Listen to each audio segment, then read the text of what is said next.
The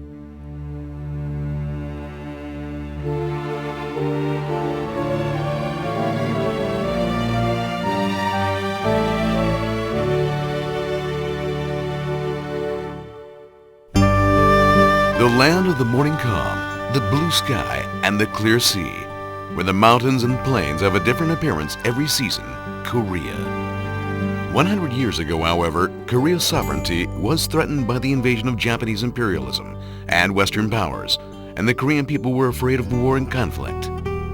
The history of immigration to the United States began with the laborers seeking their safety and dreams. Setting sail on December 22, 1902, with the first immigrants from Incheon port, the ship Gulick arrived at Hawaii on January 13, 1903. From that time to 1905, a total of 7,300 immigrants came to Hawaii. Working mainly in sugarcane plantations, these Korean immigrants were no different from slaves working over 10 hours a day. These immigrants got married to the photo brides who had traveled thousands of miles from their home. They had built churches, formed communities, and began to take root in American society through their hard work and diligent efforts.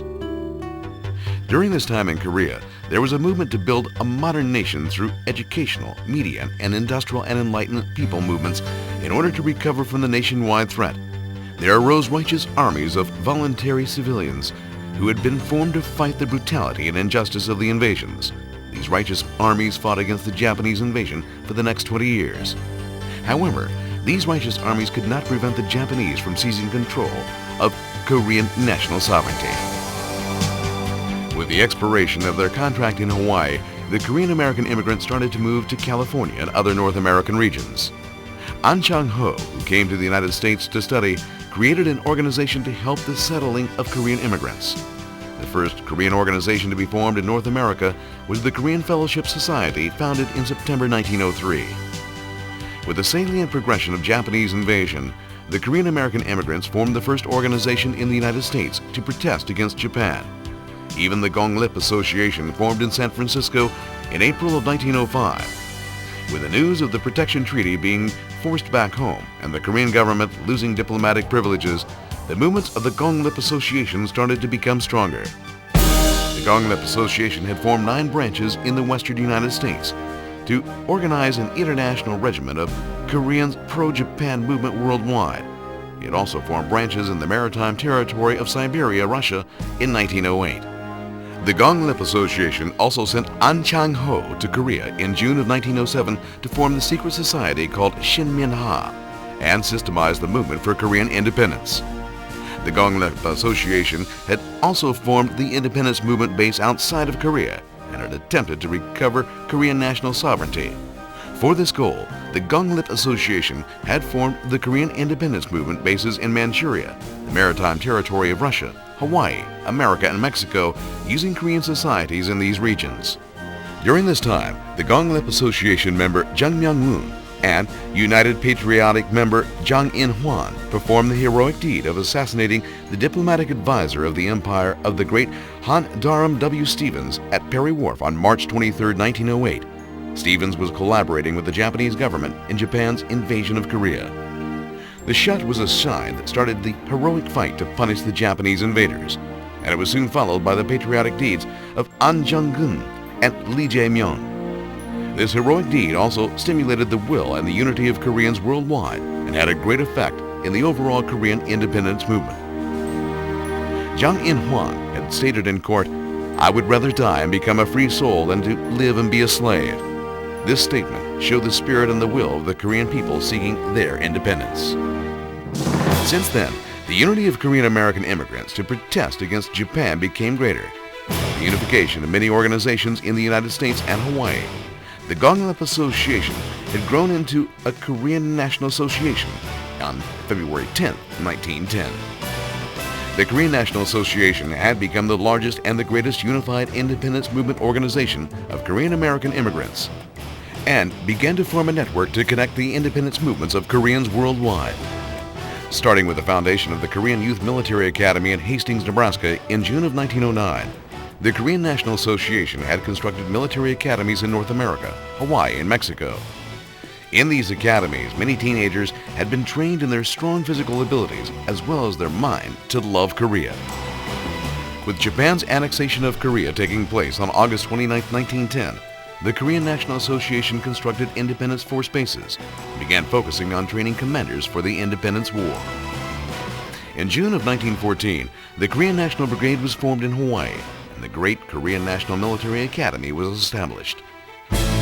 On the other hand, the Korean National Association North American branch of the Korean National Association executed a self-government policy divided into legislation, administration of justice, and administration in October 1910, as well as playing its role as the actual government of Korean American immigrants by regulating military and tax payment duties.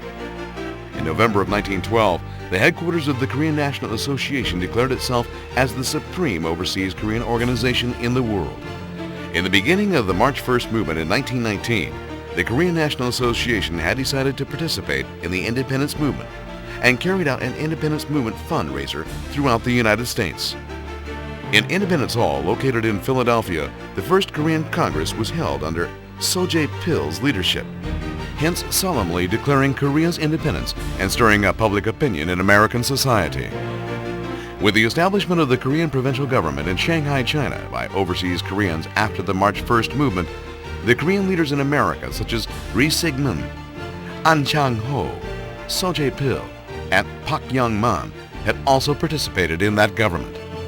The Korean provincial government set up the Korean Commission to America and Europe as its diplomatic organization and had taken on diplomatic activities for the United States Congress to select a resolution for the issue of Korea's invasion, which was a part of the Korean provincial government activities to gain international support for the independence of Korea.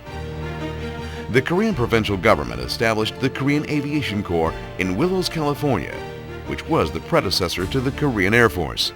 With the funds raised by Korean American immigrants, the Korean provisional government supported the activities of many Korean independence movement organizations. Thus, the devoted financial support of the Korean American immigrants played an essential role in the constant activities of overseas independence movement organizations, as well as the Korean provisional government. And the Korean women living in the United States did not stay at home either. The Korean women raised independence movement funds by forming the Korean Women's Patriotic League, Korean Women's Relief Society, and Korean Red Cross nurses, sending the money to the Korean provisional government and the Korean Commission to America and Europe. The women also carried out relief activities for other Koreans living in Manchuria, Mexico, and Cuba. The heartwarming patriotism of Korean women in America reached the highest point during this period. On the other hand, many newspapers and magazines were published after the forming of Korean societies in America. These newspapers and magazines played an essential role in recovering the Korean national sovereignty, extending the status, rights, and interests of Koreans. Among these publications, the Korean National Association's organ, New Korea, namely the Shinhan Minbo, which was printed until the 1970s since its first issue was printed on February 10, 1909. This newspaper was distributed in many prime areas such as North America, Hawaii, Mexico, China, and Siberia. Emphasizing Korean independence and extending rights and interests of Koreans, Shinhan Minbo stirred up Korean American immigrant support of the independence force and the Korean provisional government by strongly criticizing Japan's conquering of Korea and its invasive expansion. During World War II, the Shinhan Minbo newspaper played the role of more than just a newspaper through protecting Koreans by issuing proofs of identification. The Korean people's zeal for education was their special characteristic anywhere in the world. The Korean American immigrants educated their children with the belief that education is life. They taught their children how to write and speak Korean, as well as carrying out Korean culture preservation movements to prevent them from losing their Korean spirit. Settling in the United States with their honesty and hard-working and pioneering spirit, the Korean American immigrants obtained a more stable life and increased their financial capabilities.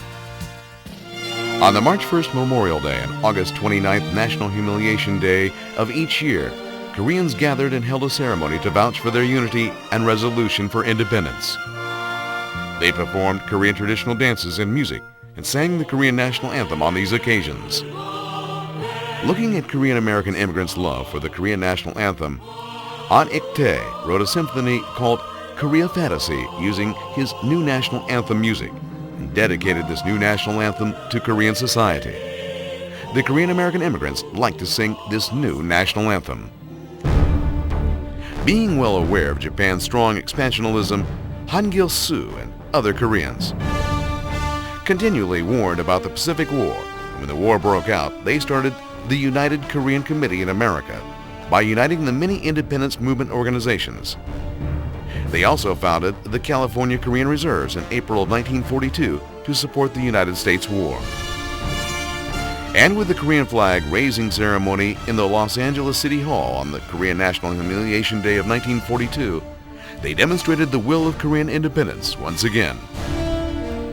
During the Korean Liberty Conference in February of 1942, the Korean people moved the resolution to the United States, approving the Korean Provisional Government treating Korea as a member of the Allied powers. They carried out joint military operations with OSS. At the same time, the Korean Provisional Government in Chongqing, China, had also declared war against Japan to participate in the war against Japan as a member of the Allied powers. On August 15, 1945, Korea released from 35 years of oppression with the surrender of Japan.